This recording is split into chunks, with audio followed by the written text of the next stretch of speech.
এখানে মূল কথা হলো, আমরা যখন জায়গাটা নিছি তখন তারা বলছে যে এদিক দিয়ে রাস্তা আছে এবং দু একটা জমির দলিলের মধ্যে উল্লেখ আছে যে এখান দিয়ে রাস্তা আছে। তবে এখন কেন রাস্তা বন্ধ হবে? আর রাস্তা চাইলে কেন মামলা হবে, চাঁদাবাজি মামলা হবে বা মাদক মামলা হবে? কারণ এটা তো মানবিক অধিকার। এই অধিকার তো আমরা চাইতেই পারি। আমার বাড়ি থেকে কিভাবে বের হবো এটা তো আমি চাইতেই পারি। এটা তো অন্যায্য অধিকার না, এটা তো আমার ন্যায্য অধিকার। যেহেতু বিক্রির আগে আমাদের বলা হয়েছে যে এদিক দিয়ে রাস্তা আছে, এখন রাস্তাটা আমাদের চাই।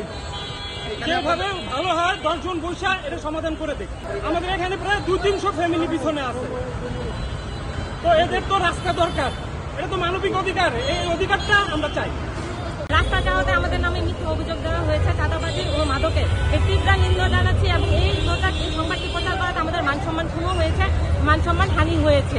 হ্যাঁ, এই এলাকার সবাই কেউ ব্যবসায়ী, কেউ হচ্ছে চাকরিজীবী এবং কেউ হচ্ছে দিন আনে দিন খায়। এদের বিরুদ্ধে কেন এই সব মিথ্যা অভিযোগ দেওয়া হলো এবং এটার আমরা বিচার চাই, তীব্র নিন্দা জানাচ্ছি এবং আমরা রাস্তা চাই। রাস্তার দাবিতে আমাদের এই মানববন্ধন।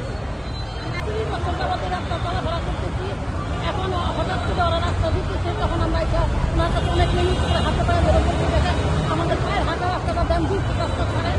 ওনারা ছাড়ে নাই। রাতের অন্ধকারে ওরা ওয়াল তুলে ফেলছে। আমরা সব মহিলারা যে সকালবেলা বাচ্চারা স্কুলে যেতে পারে না, কেউ মাদ্রাসা দিতে পারে না, তখন আমরা সদাই ছিল না করে রাস্তা ভেঙে ফেলি। ভাঙার পরে আমাদের 3 ছেলের নামে, আমাদের কয়েকটা ছেলের নামে মামলা দিচ্ছে। মাদক সেবন করে, মাদক ব্যবসা করে, টাকা পেয়েছে নাকি 2 লাখ টাকা। আমরা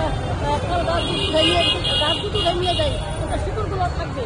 মানে 7 বছর 4 মাস আগে আমরা 7 লাখ টাকা আমার ছেলেরা টাকা দিচ্ছি।